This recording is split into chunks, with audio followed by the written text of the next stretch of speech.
Health means a lot, really. I was quite healthy till the age of 47. I used to play football, I used to run sides and all that. I was fit and that, and got my heart problem. I'm not so much worried about that. My heart now, I feel fine about that, but it was the actual damage. The machine kept me alive for 10 hours. I was down there, and it damaged my feet and legs and what have you. Woke up and I learned to walk again, and punctured one of my lungs where they pulled my ribs out too fast, so I learned to breathe again, and about 5 years ago now in January. But the thing, it affects me health-wise. I can't walk far. Pain in my feet constantly, and overnight I get sharp pains in my toes and it wakes me up. But I go and have my feet checked regularly, and they say it's not through me diabetes or nothing, because it can affect your feet, can't it? It's just that bad, the nerve damage, it can't be reversed.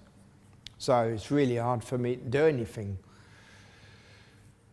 I'm under the hospital for my eyes. I've started going blind in my right eye, and my left eye's all blurred. It's like a reed cross from Easter. And I think the reason I've kept that is because I did try to commit suicide when I was homeless. And where I went, it's like as black as that. Nobody ever goes up there. Middle of winter, I put the hose pipe up the exhaust, taped it all up so no one can get out, put up the car window, I'm there like drifting in and out, and next thing is car door opens, someone there. And nobody ever goes up there. Not in the winter. Because you see for miles, it's one of them places, Marple Ridge.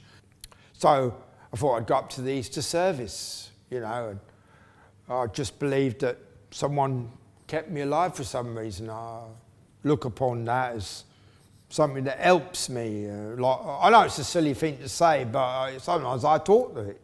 You know what I mean? It's like, it's hard to explain it really. I've never been really that religious, you know what I mean? It makes me feel a lot better as it happens, like, yeah. But when I tried to commit suicide, all I'd go around in my head was, I lost my dad and my brother within 6 months of one another. My brother died 200 yards from my house, got hit by a drunk driver when he was locking his door on New Year's Day, and 6 months after that, my dad was dead.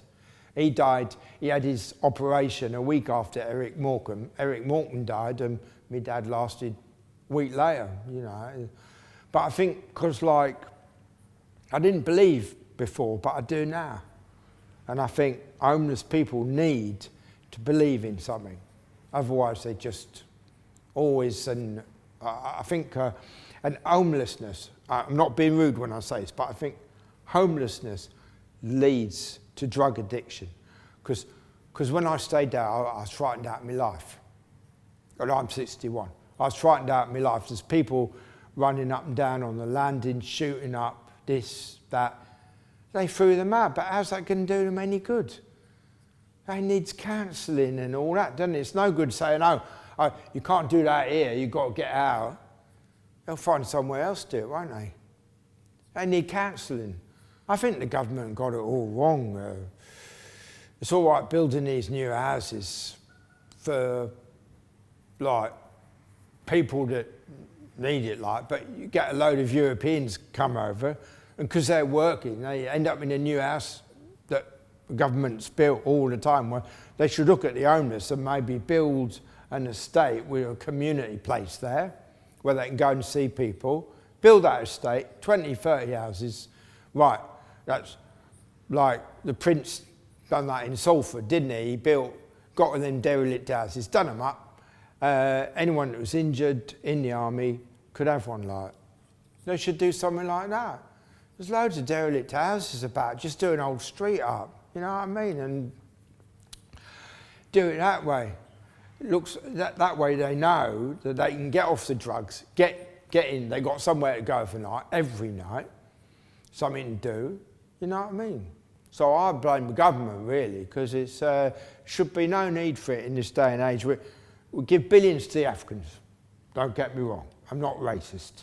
But we give billions, and they've still got famine out there, still fighting amongst one another. And we give billions a year abroad. Know what I mean?